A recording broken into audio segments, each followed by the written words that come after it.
کیا آپ نے کبھی سوچا کہ اللہ نے اتنی بڑی دنیا کس کے استعمال کے لیے پیدا کی ہے؟ اور اگر ہم عظیم اور بلند دینی مقصد تک پہنچنا چاہتے ہیں تو ہمیں کیا کرنا ہوگا؟ آئیے ان سوالوں کے جوابات کو سورہ جاثیہ کے اندر ڈھونڈتے ہیں۔ اعوذ باللہ من الشیطان الرجیم، بسم اللہ الرحمن الرحیم۔ محترم ناظرین، سلام علیکم ورحمۃ اللہ وبرکاتہ۔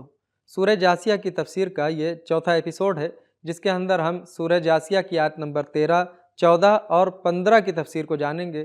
تو آئیے اپنے اس نورانی سفر کے آغاز میں سب سے پہلے سورہ جاثیہ کی آیت نمبر 13 کی بہترین تلاوت اور اس کے ترجمے کو غور سے سنتے ہیں۔ کتاب انزلناه الیک مبارک لیدبروا آیاته ولیتذکر اولو الالباب۔ بسم اللہ الرحمن الرحیم۔ وسخر لكم ما في السماوات وما في الأرض جميعا منه إن في ذلك لآيات لقوم يتفكرون۔ اور جو کچھ آسمانوں میں ہے اور جو کچھ زمین میں ہے، سب کو اپنے حکم سے تمہارے کام میں لگا دیا ہے۔ جو لوگ غور کرتے ہیں ان کے لیے اس میں قدرت خدا کی بہت سی نشانیاں ہیں۔ بہترین تلاوت اور ترجمے کے بعد اب آئیے اس آیت کے پیغامات کو بھی غور سے سن لیتے ہیں۔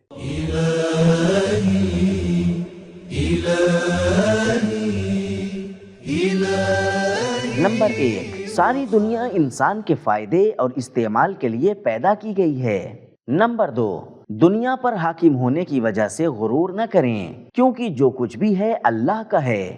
نمبر 3، ساری دنیا کا ایک ہی جہت میں چلنا خالق کے واحد ہونے کی علامت ہے۔ نمبر 4، اللہ کی نعمتوں میں غور و فکر کرنا ایک طرح سے اللہ کا شکر ہے۔ نمبر 5، اللہ انسان کو غور و فکر کرنے کی دعوت دیتا اور تشویق کرتا ہے۔ آیت نمبر 13 کی تفسیر کو جان لینے کے بعد اب آئیے آیت نمبر 14 کی تفسیر کو جاننے کے لیے سب سے پہلے اس کی تلاوت اور ترجمے کو غور سے سنتے ہیں۔ کتاب انزلناه الیک مبارک لیدبروا آیاته ولیتذکر اولو الالباب۔ بسم اللہ الرحمن الرحیم۔ قل للذین آمنوا یغفروا للذین لا یرجون ایام اللہ لیجزی قوما بما كانوا یکسبون۔ اے رسول، مومنوں سے کہہ دو کہ جو لوگ خدا کے دنوں کی جو سزا کے لیے مقرر ہیں توقع نہیں رکھتے، ان سے درگزر کریں تاکہ وہ لوگوں کے اعمال کا بدلہ دے۔ تلاوت اور ترجمے کو سن لینے کے بعد اب آئیے دیکھتے ہیں کہ اس آیت میں کیا نکات پائے جاتے ہیں۔ کتاب انزلناه الیک مبارک لیدبروا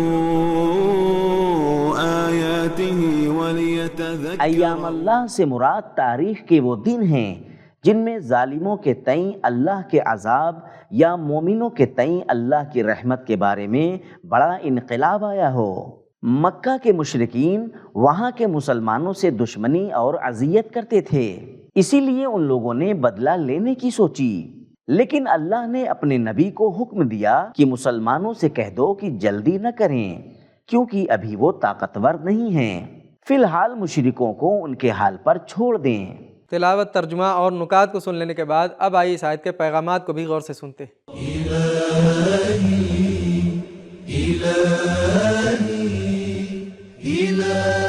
نمبر 1، پیغمبر اسلام صلی اللہ علیہ وآلہ وسلم کو حکم دیا گیا ہے کہ وہ مومنوں کو کافروں سے مقابلہ کرنے کا طریقہ سکھائیں۔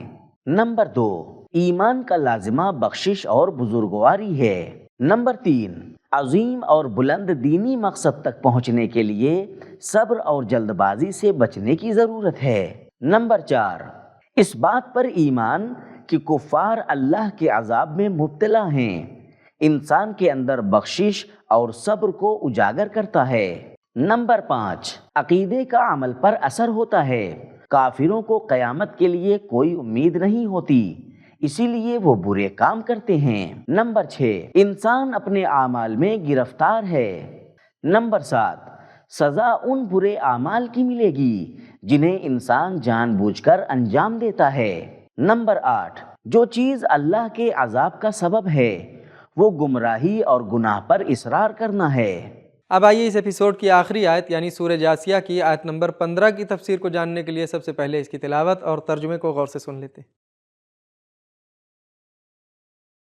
كتاب أنزلناه إليك مبارك ليدبروا آياته وليتذكر أولو الألباب بسم الله الرحمن الرحيم من عمل صالحا فلنفسه ومن أساء فعليها ثم إلى ربكم ترجعون۔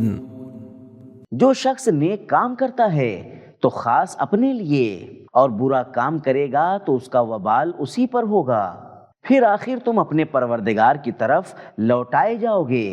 سورہ جاسیہ کی آیت نمبر 15 میں ایک نقطہ پایا جاتا ہے، آئیے دیکھتے ہیں کہ وہ نقطہ کیا ہے۔ كتاب أنزلناه إليك مبارك ليدبروا آياته وليتذكر۔ قرآن مجید نے متعدد بیانات کے ذریعے اس اصل کو بتایا ہے کہ انسان کے اعمال کا نتیجہ اسی کی طرف لوٹتا ہے، جیسا کہ ارشاد فرمایا وَمَن يَشْكُرْ فَإِنَّمَا يَشْكُرُ لِنَفْسِهِ وَمَن كَفَرَ فَإِنَّ اللَّهَ غَنِيٌّ حَمِيدٌ۔ سورہ لقمان آیت نمبر 12۔ جو شخص شکر کرے گا وہ اپنے ذاتی نفع کے لیے شکر کرتا ہے، اور جو ناشکری کرے گا تو اللہ بے نیاز خوبیوں والا ہے۔ فَمَنِ اهْتَدَى فَلِنَفْسِهِ وَمَن ضَلَّ فَإِنَّمَا يَضِلُّ عَلَيْهَا۔ سورہ زمر آیت نمبر 41۔ جو راہ پر آیا سو اپنے لیے، اور جو گمراہ ہوا سو وہ گمراہ ہوتا ہے اپنے برے کو۔ تلاوت، ترجمہ اور نقطے کو سن لینے کے بعد اب آئیے دیکھتے ہیں کہ سورہ جاسیہ کی آیت نمبر 15 ہمیں کیا پیغامات دیتی ہے۔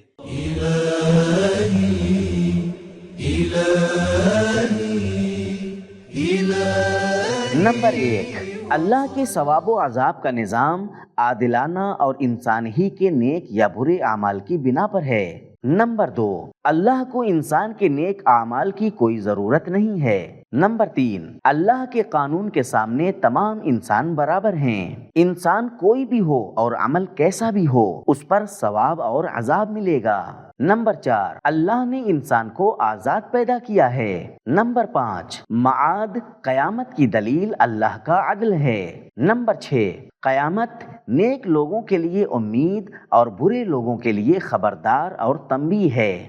نمبر 7، قیامت اجباری ہے، انسان کے اختیار میں نہیں۔